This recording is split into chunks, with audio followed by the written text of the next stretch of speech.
Hello friends, அனைவருக்கும் வணக்கம். ஆக்சுவலாக டிசம்பர் 23 வந்து தேசிய உழவர்கள் தினமாக கொண்டாடியிருக்கோம். ஸோ இந்த தினத்தில் வந்து நம்ம என்ன சொல்ல நினைக்கிறோம் அப்படின்னா, நம்ம வந்து காலையிலேருந்து ஈவினிங் வரைக்கும் அடிச்சு பிடிச்சி ஓடி உழைக்கிறது எதுக்காக அப்படின்னா, இந்த ஒரு ஜான் வயிற்றுக்காக தான். ஸோ இந்த ஒரு ஜான் வயிற்றுக்கு சாப்பாடு கொடுக்கறது யாருன்னு பார்த்தீங்கன்னா விவசாயிகள் தான். கண்டிப்பாக அவங்களோட பங்கு நம்மளோட வாழ்க்கையில் 60% வரைக்கும் 100% இருக்குது. ஸோ அவங்களோட உழைப்பை மதித்து நம்ம சாப்பாடை சாப்பிட்டு வேஸ்ட் பண்ணாமல் இருந்து வாழ்கிறது தான் ஒரு சிறப்பான விஷயமா அமையும். நம்ம வந்து ஈஸியாக ஏதோ விவசாயி அப்படின்னு சொல்லி சாதாரணமாக பேசிட்டு போகிறாங்க. நிறைய பேர் பேசுகிறத நம்ம கேட்குறோம். விவசாயி அப்படின்னா கொஞ்சம் நம்ம பார்க்குறது. ஸோ அந்த மாதிரி பார்வைகள் எதுவுமே இருக்கக்கூடாது.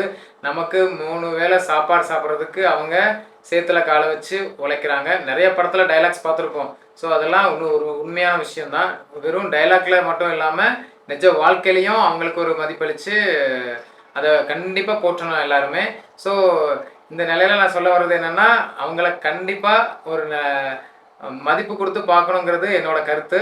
ஸோ இதோட நீங்கள் என்ன நினைக்கிறீங்கிறத கமெண்ட்டில் சொல்லுங்கள். பார்க்கலாம். நெக்ஸ்ட் வீடியோவில் மீட் பண்ணலாம். அனைவருக்கும் உழவர்கள் தின நல்வாழ்த்துக்கள். தேங்க்யூ.